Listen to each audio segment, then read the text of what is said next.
Are you looking for an RV that's lightweight, easy to tow, durable, and holds its value? If so, here's a comparison of the top 4 fiberglass RVs that are 19 feet or less. We've previously owned a Casita and a Trillium trailer, and currently own a 19-foot Scamp. So we have some experience with fiberglass trailers. With a number of different models to choose from, deciding which one is right for you can be tricky. When we bought our first fiberglass RV, we had a hard time finding a comprehensive comparison of the most popular brands. So I'm hoping this video is going to help you on your journey selecting one. The top 4 most popular brands of fiberglass trailers that we've come across in our travels are the Scamp, Casita, Scamp, and Oliver. So those are the ones that I'll tell you about today. So let's start by looking at the basic specs of each of these. The price points for these varies quite a bit. The Scamp is the lowest cost with a starting price around $15,000, and the Oliver is by far the most expensive with a starting price of around $65,000. All 4 of these are lightweight in comparison to a non-fiberglass trailer, but you'll notice that the Scamp and the Casita are the 2 lightest. So if tow capacity of your vehicle is a primary concern, you may want to focus on these. All 4 manufacturers except Casita offers a variety of different trailer lengths. And in this video, I'm only going to go over the smaller models, so anything 19 feet or less. If you want to see a video that compares the larger fiberglass models, let me know in the comments. Considering the small size of each of these trailers, sleeping capacity for these is fairly generous, with 3 out of the 4 manufacturers offering at least one model with sleeping capacity for 4 or more people. Number of axles is also an important factor for a lot of people when choosing an RV, and it was for us as well. Scamp and Oliver are the only manufacturers on this list that offer dual axle trailer options. This is actually one of the top reasons we transitioned from a Casita to an Scamp 19. Now that we've looked at the basics, let's have a closer look at the details of each brand, starting with the Scamp. Scamp offers 3 models that are 19 feet or under. These include the 17A, 17B, and 19. Scamp also offers a 21-foot and 23-foot, as well as a 5th wheel model, but I'm not going to be covering those today. So let's start with the Scamp 17. There's 2 models available for the Scamp 17. These are the A and the B. The A floor plan features a front dinette that converts to a bed, as well as a rear bed, so it can sleep up to 4 people. It also has a small kitchenette with a sink, a stove, and a fridge, but it doesn't have a shower or a toilet. The B floor plan, on the other hand, does have a wet bath that includes a toilet and a shower. And there's actually 3 options for the 17B, the F1, the F2, and the F3. The difference between these 3 is the bed and the dinette arrangements.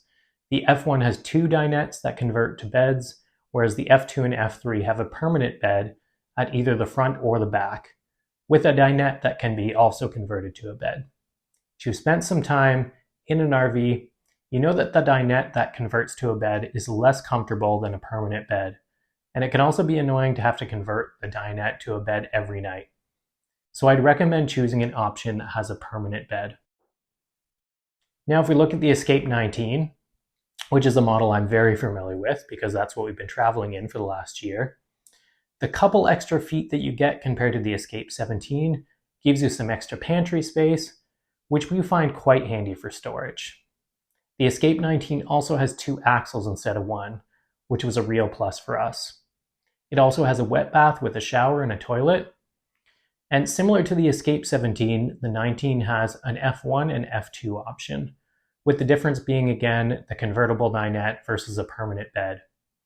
And when you compare bed sizes, the primary bed in the Scamp 17 is a double compared to a queen in the 19, which is quite nice. If you do want a full tour of our Scamp 19 and all of its features, you can check out this link, which I'll post above. The next manufacturer we're going to look at is the Casita, which is based out of Rice, Texas. Before our Scamp 19, we purchased a brand new Casita that we picked up right from the factory. Casitas are the RV that we see most frequently in our travels. They're very lightweight at around 2,800 pounds, making them really easy to tow. Casitas only come in one length, which is 17 feet, but there's 5 different models: the Spirit, the Independence, the Liberty, the Freedom, and the Heritage. However, the Spirit and the Independence are the 2 most popular models, so I'll focus on those 2. Both of them come in a standard version and a deluxe version, where the deluxe version means you get a washroom, and the standard means you don't. The Casita Spirit is unique in that it can sleep up to 5 people if you get the model without the washroom. It also features 2 dinettes, one at the front and one at the rear, that both convert to beds. And it also has a small kitchenette with a sink, a stove, and a fridge. And if you choose the deluxe instead of the front dinette, you get a wet bath with the shower and the toilet. The Casita Independence, which is what we owned, offers a pretty awesome bed arrangement that you'll have a hard time finding in any other RV of this size. You can either set it up as 2 oversized single beds or 1 king-size bed. And with both options, you get a bed that's longer than a typical RV bed. And if you're tall, this makes a much more comfortable sleep. But the downside is that there's no dedicated dinette. However, there's 2 tabletops that you can set up between the 2 beds. Honestly though, it's not a very comfortable way to eat meals because there's very little foot space. For us though, sleeping was the most important, and we generally ate our meals outside, which is why we chose this option. If you do want a full tour of the Casita Independence Deluxe that we owned, you can check out the link that I'll post above here. Next, let's have a look at Scamp trailers. And similar to the Casita, these small RVs are very lightweight, so they can be towed by vehicles with lower towing capacities. They offer 2 models, a 13-foot and a 16-foot.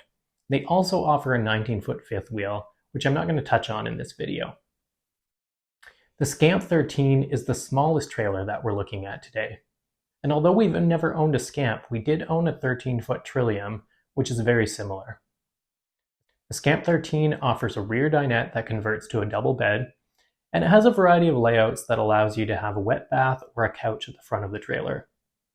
With an RV of this size, storage space is very limited, so you need to be very thoughtful about what you pack. And although it does have a small sink, stovetop, and fridge, the kitchen space is very limited, so you want to do the most of your cooking outside. The next size up is the Scamp 16. Still with a single axle, this is another lightweight option. This is where things get really flexible, or some might say complicated. There are 9 different floor plans available for the Scamp 16. Like the Scamp 13, these include standard and deluxe models, with the deluxe models having more premium finishes. Within the standard and deluxe models, there's a number of different layout options that let you choose between the bathroom location and dinette location. And on the surface, it might sound nice to have so much flexibility, but in my opinion, Scamp has only complicated their manufacturing process with minimal advantages to one layout over the other. Moving on to the heaviest and the most expensive option, let's have a look at Oliver travel trailers. These trailers are known for high quality finishes, excellent weather resistance, and insulation. But with such a hefty price tag, this RV is not for everyone. At 18.5 feet, the Oliver Legacy Elite is the second biggest fiberglass trailer we're talking about today. It features a dinette at the front that converts to a bed, a second smaller dinette that also converts to a bed, and a front wet bath. The layout is not dissimilar to some of the Casita options, with the main difference being much higher end finishes and the ability to do 4-season camping. That being said, at such a high price, in my opinion, owning an Oliver travel trailer is more of a status symbol than it is about the extra features that you get with it. You probably can't go wrong purchasing any of these, but here's a few things to keep in mind for each. The Scamp is a low-cost option that you can tow with just about any vehicle. It's a good starter RV if you've never traveled before, especially if you're okay packing efficiently and doing most of your living and cooking outside. The Casita, specifically the Independence model, with a mid-level price point, is a great option if you want a great bed arrangement. The Escape once again with a mid-level price point, offers higher-end finishes than the Casita or the Scamp. The Escape 19 is a great option if you want a large, comfortable queen-size bed and a separate dinette that can seat up to 4 people. The Oliver is a good option if you're interested in 4-season camping, but you have to be ready for that high price tag. Each of these brands offers unique advantages and some drawbacks. Whether you prioritize lightweight towing, luxury, or all-weather capabilities, there is a fiberglass trailer out there for you. I'd love to hear your opinion on fiberglass trailers. Do you own one? Are you thinking about buying one? Which one do you like the best? Leave a comment below and share your thoughts with us. If you enjoyed this video, don't forget to subscribe to our channel. It really does help us out. And don't forget to come back tomorrow to see where we go next.